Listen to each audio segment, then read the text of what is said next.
retroerick97 here, coming back at you with another video, the serial killer video, I promise, to compare two serial killers with each other. Now, I wrote some information in my serial killer notebook that I'll be reading, and this is my notebook. I made that myself with Manson, Gacy, and Dahmer. It says serial killers at the top. You see that? Now I got to get to the page where I wrote my notes at, and I will be reading off of my notes that I took because I got my notes from a really good source.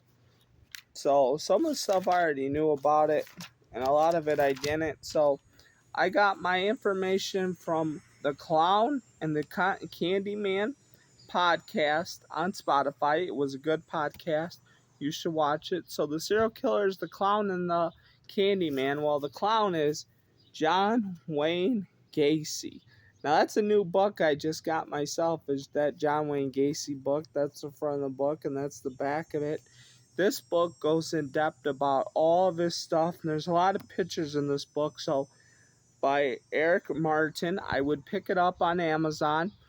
But the weird thing, it's got photos of his victims in here. Not them dead, but like of photos of them when they were alive. Now, what I'm going to talk about today is this guy right here, Dean Corll, the Candyman, from Houston, Texas. He killed 27 boys and buried them in a boat shed.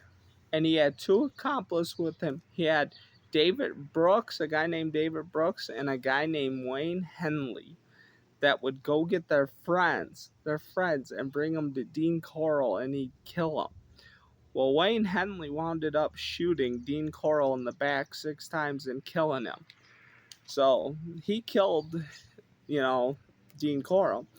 And what is fascinating to me is Gacy learned some stuff from Dean Corll. So like I said, Dean Corll killed 27 boys. John Wayne Gacy killed 33. They both buried the boys, but the difference is Gacy buried his victims in the crawl space and under his floor and in his backyard, and threw some of them in the Des Plaines River. Dean Corll only buried his boys in a boat shed, and Gacy got the torture board from Dean Corll.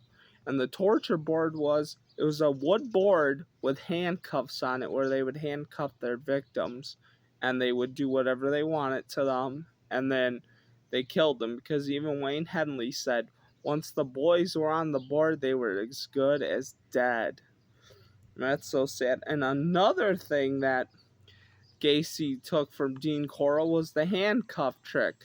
And the handcuff trick was they would trick their victims into put on handcuffs, because Gacy and Corll, they would put the handcuffs on themselves and get out.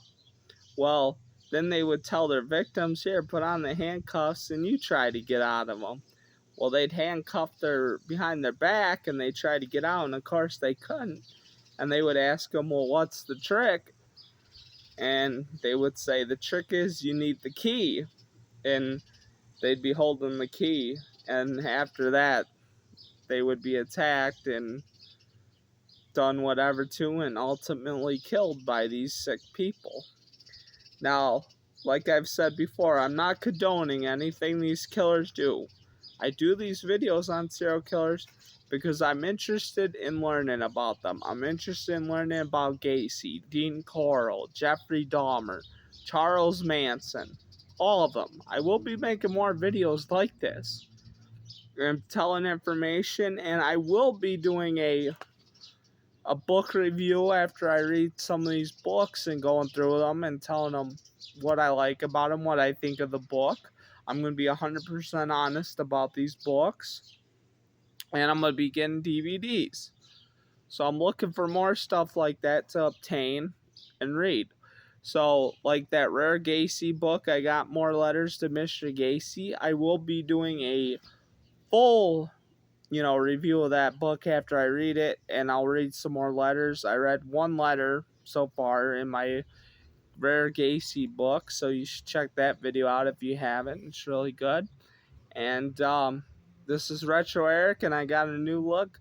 Signing off, saying stay tuned for more true crime and serial killer videos.